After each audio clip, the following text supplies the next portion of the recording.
यीशु का समुद्र पर चलना।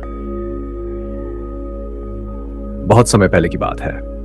एक दिन यीशु मसीह अपने चेलों के साथ एक पहाड़ी स्थान पर लोगों को शिक्षा दे रहे थे। दिन भर की मेहनत के बाद जब शाम हो गई तो उन्होंने अपने चेलों से कहा, तुम लोग नाव में बैठकर झील के पार चले जाओ, मैं प्रार्थना करने पहाड़ पर जाऊंगा। चेलों ने वैसा ही किया। वे नाव में बैठकर गलील झील के बीच में पहुंच गए, लेकिन आधी रात के समय झील में तेज आंधी और लहरें उठने लगी। नाव हिचकोले खा रही थी और चेले बहुत डर गए। तभी उन्होंने एक अद्भुत दृश्य देखा। किसी व्यक्ति की तरह कोई झील के पानी पर चलता हुआ उनकी ओर आ रहा था। वे घबरा गए और चिल्ला उठे, यह तो कोई भूत है। लेकिन उसी समय एक शांत और दयालु आवाज सुनाई दी, डरो मत, ये मैं हूं, यीशु।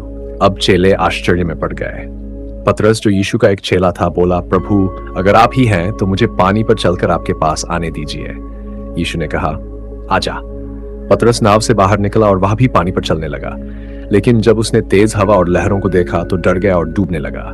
वह चिल्लाया, प्रभु मुझे बचाइए। यीशु ने तुरंत उसका हाथ पकड़ लिया और उसे ऊपर खींच लिया। उन्होंने कहा, अरे कम विश्वास वाले, तू क्यों डरा? फिर दोनों नाव में चढ़ गए और आश्चर्य की बात ही हुई कि हवा और लहरें एकदम शांत हो गईं। चेले डर और आदर से भर गए और कहने लगे, सचमुच आप परमेश्वर के पुत्र हैं। यह कहानी हमें सिखाती है कि जब हम विश्वास के साथ चलते हैं तो असंभव भी संभव हो जाता है।